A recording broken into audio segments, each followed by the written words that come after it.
Howdy folks, today we're looking at Camelot 3000 number 4 from 1982 in DC Comics. With the preamble put to bed, our saga of the futuristic revival of King Arthur and his noble knights hits the gas, as the governments of the earth decide to take action against the meddling of the once and future king. After Arthur's dramatic return onto the world stage, pulling the sword Excalibur from the stone at the General Assembly of the United Nations, Arthur quickly becomes a celebrity, a figure of hope in the face of alien invasion. As you can imagine, the world governments want that movement quashed as efficiently as possible, and they're not picky about the how. Of course, it stands out that as of the early 1980s, Mike Barr believed the Soviet Union had another 1,000 years in the tank, and that Africa would remain a basket case of tin pot dictatorships. But perhaps most inexplicable is the United Nations' centrality as a ruthless broker among the great powers. In any event, the governments of the world are more than happy to support a clandestine raid on the orbital headquarters of New Camelot, interrupting the unveiling of the new Round Table. Of course, this was the early 80s, so seeing noble knights fighting space planes with laser swords had a more immediate precedent than just centuries of Arthuriana.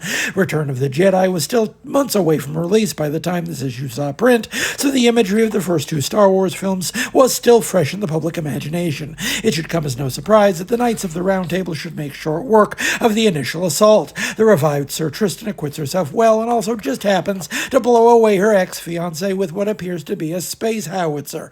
Her gender switch provides a great deal of tension, with the parochial attitudes of King Arthur and the rest of the revived Round Table a thorn pushing her towards violent overcompensation. Complications arise when it becomes clear that the offensive was secretly another alien attack. Somehow the sinister aliens are working hand in glove with the Earth government, and they're all dancing to the tune of none other than Morgan Le Fay. The question remains, what of the scheming Jordan Matthew, UN Security Director? Could it be just coincidence that his name sounds like a slant rhyme of Mordred? I'm sure nothing whatsoever will come of that resemblance.